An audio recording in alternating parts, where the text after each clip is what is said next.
بسم اللہ الرحمن الرحیم۔ السلام علیکم ورحمۃ اللہ وبرکاتہ۔ بسم اللہ الرحمن الرحیم۔ عزیز طلباء اکرام، ایم اے اسلامیات کے مضمون فقہ و اصول الفقہ کا آج ہمارا سبق نمبر 214 ہے، جس کا عنوان ہے کتاب النکاح کا الباب الثانی، اور آج انشاءاللہ ہم المسألۃ الرابعہ سے پڑھیں گے۔ تو نئے سبق شروع کرنے سے پہلے ہم پچھلے سبق کا خلاصہ دیکھتے ہیں۔ پچھلے سبق میں ہم نے سب سے پہلے عبارت کا ترجمہ اور عبارت کی مختصر تشریح پڑھی تھی، اور مختصر تشریح کے دوران ہم نے کچھ چیزوں کی وضاحت کی تھی، جن میں ایک چیز تھی کہ دیکھنے کے بارے میں جو فقہا کا اختلاف تھا اس پر ہم نے روشنی ڈالنے کی کوشش کی تھی کہ کچھ فقہا نے دیکھنے کو، شہوت کے ساتھ دیکھنے کو چھونے کی طرح قرار دیا ہے، اور کچھ فقہا نے دیکھنے کو صرف نظر تک ہی محدود رکھا ہے، اس کو چھونے کی طرح قرار نہیں دیا۔ ایسے ہی فقہا کا جو اس میں اختلاف تھا، اس اختلاف کا ہم نے سبب بھی بیان کیا تھا کہ اختلاف کی اصل وجہ اور اصل سبب کیا ہے۔ ایسے ہی پچھلے سبق میں ہم نے تیسرا مسئلہ شروع کیا تھا، اور تیسرا مسئلہ تھا کہ بیوی کی ماں کی حرمت، کہ بیوی کی جو ماں ہے وہ کب حرام ہوتی ہے شوہر پر یا کب حرام نہیں ہوتی، یہ ساری بحثیں ہم نے کی تھی۔ تو بیوی کی ماں کی حرمت کے بارے میں چونکہ فقہا کا اختلاف تھا، تو ہم نے اختلاف کی وضاحت کی تھی، فقہا کے اقوال کا تذکرہ کیا تھا۔ ایسے ہی پھر ہم نے اختلاف کا سبب بھی جاننے کی کوشش کی تھی کہ فقہا کا جو یہ اختلاف ہے، اس اختلاف کا اصل سبب اور اصل محرک کیا ہے، تفصیلات ہم دیکھ چکے ہیں۔ اور ایسے ہی آخر میں مصنف نے جمہور فقہا کی دلیل بھی ذکر کی تھی کہ جمہور فقہا کا مسلک تو یہ تھا، بیوی کی جو ماں ہے، بیوی کے ساتھ نکاح ہوتے ہی، عقد نکاح ہوتے ہی وہ حرام ہو جاتی ہے، ہم بستری وغیرہ کی شرط نہیں ہے۔ تو اس بارے میں جو دلیل تھی حدیث مبارکہ، ہم اس کا تذکرہ کر چکے ہیں۔ تو آج کے اس سبق میں انشاءاللہ ہم سب سے پہلے عبارت کا ترجمہ اور عبارت کی مختصر تشریح دیکھیں گے، اور مختصر تشریح کے دوران ہم دیکھیں گے چوتھا مسئلہ، یعنی چوتھا مسئلہ جو ہے وہ ہے زنا سے حرمت کا ثبوت یا عدم ثبوت، کہ اگر کسی نے کسی عورت کے ساتھ زنا کر لیا تو زنا کر لینے کی وجہ سے کیا اس لڑکی کی جو ماں ہے وہ بھی حرام ہو جاتی ہے یا حرام نہیں ہوتی۔ ایسے ہی اس لڑکی کی جو بیٹی ہے اس عورت کی جس کے ساتھ زنا کیا ہے، حرام ہو جاتی ہے یا نہیں ہوتی، یہ بھی ہم نے اس سبق میں انشاءاللہ دیکھیں گے۔ تو زنا سے حرمت کے ثبوت یا عدم ثبوت کے بارے میں فقہا کا اختلاف ہے، تو انشاءاللہ آج کے اس سبق میں ہم اختلاف کی وضاحت کریں گے۔ ایسے ہی اختلاف کا سبب، اختلاف کی وجہ یا اختلاف کی بنیاد بھی جاننے کی کوشش کریں گے۔ اور ایسے ہی آج کے سبق میں ایک اور مسئلہ آخر میں مصنف ذکر کریں گے ایک دو لائنوں میں، کہ ملک یمین سے حرمت کا ثبوت ہوتا ہے یا ثبوت نہیں ہوتا، یعنی اگر کسی نے ملک یمین کی صورت میں ہم بستری کی تو اس کے ذریعے اس کی جو بیٹی ہے یا اس کی جو ماں ہے وہ حرام ہوتی ہے یا حرام نہیں ہوتی، انشاءاللہ تفصیلات دیکھیں گے۔ تو چلیے دیکھتے ہیں، یہ آج کی ہماری عبارت ہے۔ وَأَمَّا الْمَسْأَلَةُ الرَّابِعَةُ، چوتھا مسئلہ یہاں سے ذکر کیا جا رہا ہے کہ چوتھا مسئلہ ہے زنا کی حرمت کے واجبات۔ فاختلفوا، فقہا کا اس بات میں اختلاف ہے، فی الزنا، یعنی زنا کے بارے میں، زنا کے بارے میں اختلاف ہے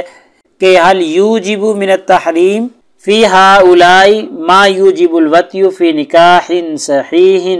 او بشبہۃ، کہ جو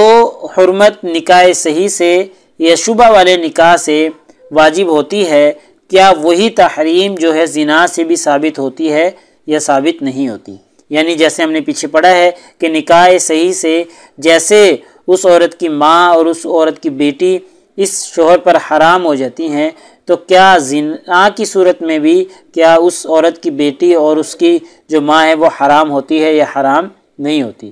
او بشبہۃ، یعنی نکاح بشبہ، شبہ کے ذریعے جو نکاح ہوا ہو اس کے ذریعے بھی۔ مصنف نکاح شبہ کی تعریف بیان کر رہے ہیں کہ اعنی الذی یدرأ فیہ الحد، ایسا زنا جس میں حد ساقط ہو جائے شبہ کی وجہ سے، یعنی نکاح سے شبہ نکاح سے مراد ایسا نکاح ہے، ایسی صورت ہے زنا کی جس میں حد ساقط ہو جاتی ہے، یدرأ فی الحد، حد ساقط ہو جاتی ہے، تو اس کو نکاح بالشبہ کہتے ہیں۔ تو نکاح بالشبہ اور نکاح صحیح کے ذریعے یا اس میں جیسے وطی کرنے سے تحریم ثابت ہوتی ہے، اس کی بیٹی اور اس کی ماں حرام ہوتی ہے، تو کیا زنا کی صورت میں بھی یہ حرام ہوتی ہیں، یہ حرام نہیں ہوتی؟ اس میں فقہا کا اختلاف ہے۔ فقال الشافعی، امام شافعی رحمہ اللہ کہتے ہیں الزنا بالمرأة، عورت کے ساتھ زنا کرنا، لا یحرم نکاح امہا ولا ابنتہا، تو اس کی ماں اور اس کی بیٹی کے ساتھ نکاح کو حرام نہیں کرتا۔ یعنی اگر کسی عورت کے ساتھ زنا کر لیا تو زنا کی وجہ سے اس کی ماں اور اس کی بیٹی جو ہیں وہ حرام نہیں ہوں گی، یعنی وہ ان پہ حرمت ثابت نہیں ہوگی، ان سے یہ آدمی نکاح کر سکتا ہے۔ ولا نکاح ابی الزانی، اور نہ ہی زانی کا جو باپ ہے اس کا نکاح حرام ہے اس کے لیے، ولا ابنہ، اور نہ اس کے بیٹے کے لیے، یعنی جس نے زنا کیا ہے اس کا باپ اور اس کا جو بیٹا ہے وہ اس عورت کے ساتھ نکاح کر سکتے ہیں، یعنی وہ حرام نہیں ہوتی۔ وقال ابو حنیفہ، امام ابو حنیفہ رحمہ اللہ فرماتے ہیں، والثوری، امام ثوری رحمہ اللہ فرماتے ہیں، والاوزاعی، امام اوزاعی، ان تمام فقہا کا کہنا ہے یحرم الزنا، زنا بھی حرمت کو ثابت کر دیتا ہے، ما یحرم النکاح، جیسا کہ صحیح نکاح جو ہے، عقد صحیح جو ہوتا ہے وہ حرمت کو ثابت کرتا ہے، ایسے ہی جو زنا ہے وہ بھی حرمت کو ثابت کر دے گا۔ لہٰذا ان کے نزدیک پھر اس کی ماں اور اس کی بیٹی جو ہے اس کے لیے حرام ہو جائیں گی، اور وہ خود عورت جو ہے جس کے ساتھ زنا کیا ہے اس کے بیٹے اور اس کے باپ کے لیے حرام ہو جائے گی۔ تو یہ دو صورتیں ہو گئیں، یا فقہا کے دو اقوال ہو گئے، امام شافعی کا کہ حرام نہیں ہوتا اور امام حنیفہ رحمہ اللہ کا حرام ہو جاتا ہے۔ واما مالک، امام مالک رحمہ اللہ کے نزدیک ففی المؤطا، جو کہ موطا میں ان سے منقول ہے، مثل قول شافعی، امام شافعی رحمہ اللہ کے قول کی طرح ہے، یعنی جو امام شافعی رحمہ اللہ کا قول کہ لا یحرم، موطا میں یہی ہے کہ جی حرام نہیں ہوتا، ٹھیک ہے، انہ لا یحرم کہ حرام نہیں ہوتا۔ وروا عنہ، ابن القاسم نے ان سے روایت کیا ہے، یعنی امام مالک رحمہ اللہ سے، مثل قول ابی حنیفہ، امام ابو حنیفہ رحمہ اللہ جیسا قول، یعنی امام ابو حنیفہ رحمہ اللہ کا قول تو یہ ہے کہ یحرم الزنا، زنا جو ہے وہ حرمت کو ثابت کر دیتا ہے۔ امام شافعی رحمہ اللہ کا مطابق جو قول ہے وہ موطا میں مذکور ہے امام مالک کی طرف سے، اور امام مالک سے ابن القاسم نے جو روایت کیا ہے وہ انہ یحرم کہ وہ حرام کر دیتا ہے، زنا جو ہے حرمت کو ثابت کر دیتا ہے، یہ مروی ہے، ٹھیک ہے۔ دو قول ہو گئے یعنی امام مالک رحمہ اللہ کے۔ وقال سحنون، اور سحنون جو ہیں یہ بھی امام مالک رحمہ اللہ کے اصحاب میں سے ہیں، یخالفون ابن القاسم فیہا، اس کے بارے میں ابن القاسم سے کی مخالفت کرتے ہیں۔ وَيَذْهَبُونَ، اور وہ اس طرف گئے ہیں، إِلَى مَا فِي الْمُوَطَّا، جو کہ موطا میں مذکور ہے، یعنی وہ یہی کہتے ہیں کہ جی جیسا کہ امام شافعی رحمہ اللہ کہتے ہیں کہ وہ زنا جو ہے وہ حرمت کو ثابت نہیں کرتا، تو ایسے ہی یہ سحنون جو ہیں یہ بھی یہی کہتے ہیں کہ جی جو موطا میں ہے کہ حرمت کو ثابت نہیں کرتا۔ وقد روی عن اللیث، اور لیث سے روایت ہے کہ ان الوطی بشبہۃ، جو وطی بشبہ ہے، لا یحرم، وہ مطلب حرمت کو ثابت نہیں کرتا، وہ شاذ، اور یہ شاذ قول ہے، یعنی یہ ایک شاذ بات ہے، اور کہ جی وطی بالشبہ جو ہے وہ حرمت کو ثابت نہیں کرتا، یہ ایک شاذ بات ہے۔ بہرحال یہ ہم نے امام شافعی رحمہ اللہ کا کہنا ہے کہ جی جو زنا ہے وہ حرمت کو ثابت نہیں کرتا، اور امام حنیفہ رحمہ اللہ کا کہنا ہے کہ حرمت کو ثابت کر دیتا ہے۔ امام مالک رحمہ اللہ سے دونوں قسم کے اقوال مروی ہے، ایک قول موطا میں ہے کہ جی حرمت کو ثابت نہیں کرتا، اور ابن القاسم نے ان سے روایت کیا ہے کہ حرمت کو ثابت کر دیتا ہے، تو یہ دو روایتیں ان سے منقول ہیں۔ تو یہ تین اقوال ہو گئے یا تین گروہ ہو گئے فقہا کے۔ آگے دیکھیں، وسبب الخلاف، اختلاف کا جو سبب ہے، جو یہ تینوں گروہ بنے ہیں فقہا کے اس مسئلے میں، ان کی اصل وجہ جو ہے وہ ہے الاشتراک فی اسم النکاح، نکاح کے لفظ میں اشتراک پایا جاتا ہے، ٹھیک ہے، یعنی اشتراک ہے اس میں معانی کا۔ وہ کیا ہے؟ اعنی فی دلالتہ علی المعنی الشرعی واللغوی، اور وہ یہ ہے کہ لفظ شرعی مفہوم اور لغوی معنی دونوں پر دلالت کرتا ہے۔ یہ جو لفظ ہے یہ لفظ شرعی مفہوم اور لغوی مفہوم، لغوی معنی، شرعی معنی اور لغوی معنی دونوں پر دلالت کرتا ہے، معنی شرعی و معنی لغوی، لغوی معنی اور شرعی معنی دونوں پر دلالت کرتا ہے۔ تو اب اس میں کون سا مراد لیا جائے؟ تو جن فقہا نے معنی شرعی مراد لیا انہوں نے الگ حکم بیان کیا، جنہوں نے معنی لغوی مراد لیا انہوں نے الگ معنی بیان کیا ہے۔ آگے دیکھیں پوری بات پھر سمجھ آئے گی۔ فمن رعا الدلالۃ اللغویہ، جنہوں نے لغوی معنی مراد لیا ہے یا لغوی معنی کی رعایت کی ہے اللہ تعالیٰ کے اس فرمان میں، وَلَا تَنْكِحُوا مَا نَكَحَ آبَاؤُكُم مِّنَ النِّسَاءِ، جنہوں نے اس میں تنکحو اور ما نکاح یہ جو نکاح کے الفاظ استعمال ہوئے ہیں ان میں لغوی معنی مراد لیا ہے، تو کچھ فقہا نے یہ کیا ہے۔ تو جب انہوں نے یہ کیا ہے تو قال یحرم الزنا، تو انہوں نے کہا ہے کہ جی زنا جو ہے وہ حرمت کو ثابت کر دیتا ہے۔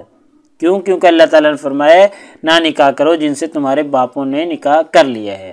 ٹھیک ہے، تو ایسی عورتوں سے نکاح نہ کرو۔ تو یحرم الزنا، زنا کو ثابت کر دیتا ہے کیونکہ انہوں نے لغوی معنی مراد لے لیا ہے، اور لغوی معنی یہی ہے نا کہ جی نکاح کا وطی کرنا، ہم بستری کرنا، یہ نکاح کا لغوی معنی ہے۔ تو جب جس سے وطی ہو گئی، ہم بستری ہو گئی، چاہے وہ زنا کی صورت میں ہو چاہے وہ نکاح کی صورت میں ہو، تو پھر زنا کی صورت میں بھی پھر حرمت ثابت ہو جائے گی جیسے نکاح کی صورت میں ہوتی ہے۔ تو یہ لغوی معنی مراد لیا ہے انہوں نے۔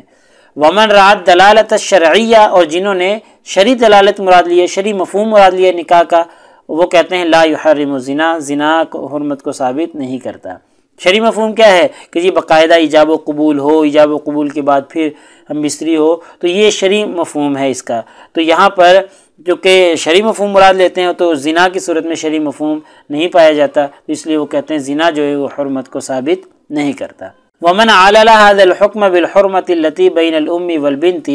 اور جن فقہا نے ماں اور بیٹی کے درمیان وبین الابی والابن،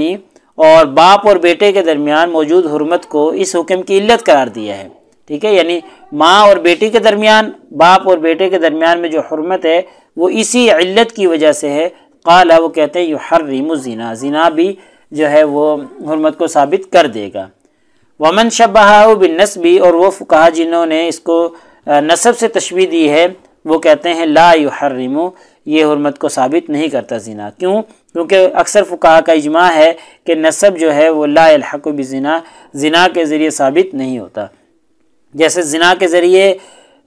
نسب ثابت نہیں ہوتا تو پھر ایسے زنا جو ہے وہ حرمت کو بھی ثابت نہیں کرے گا۔ تو واتفقوا، اس بات میں بھی فقہا کا اتفاق ہے، حکا ابن المنذر، جیسا کہ ابن منذر سے منقول ہے کہ علی ان الوطی بملک الیمین، جیسے ملک یمین میں وطی ہوتی ہے، یحرم منہ، اس سے چیزیں حرام ہو جاتی ہیں، جس سے ملک یمین میں ہم بستری کی ہے اس کی ماں اور اس کی بیٹی حرام ہو جاتی ہے۔ ما یحرم الوطی بالنکاح، جیسے نکاح میں وطی کے ذریعے حرام ہو جاتا ہے، جیسے نکاح میں وطی کے ذریعے اس کی ماں اور بیٹی حرام ہو جاتی ہیں، ایسی ملک یمین میں وطی کے ذریعے بھی اس کی ماں اور اس کی بیٹی اس کے لیے حرام ہو جائیں گی، پھر وہ ان کے ساتھ نکاح نہیں کر سکتا۔ ہاں البتہ واختلفوا فی تاثیر المباشرتی، مباشرت کی تاثیر میں اختلاف ہے، فی ملک الیمین، جو کہ ملک یمین میں ہوتی ہے، کما اختلفوا فی النکاح، جیسا کہ نکاح میں تھا۔ یعنی جو اختلافات مباشرت کی تاثیر کے ملک نکاح کی صورت میں ابھی ہم نے اتنے تفصیل سے پڑھے ہیں، وہی سارے اختلافات ملک یمین میں بھی آ جائیں گے کہ بھئی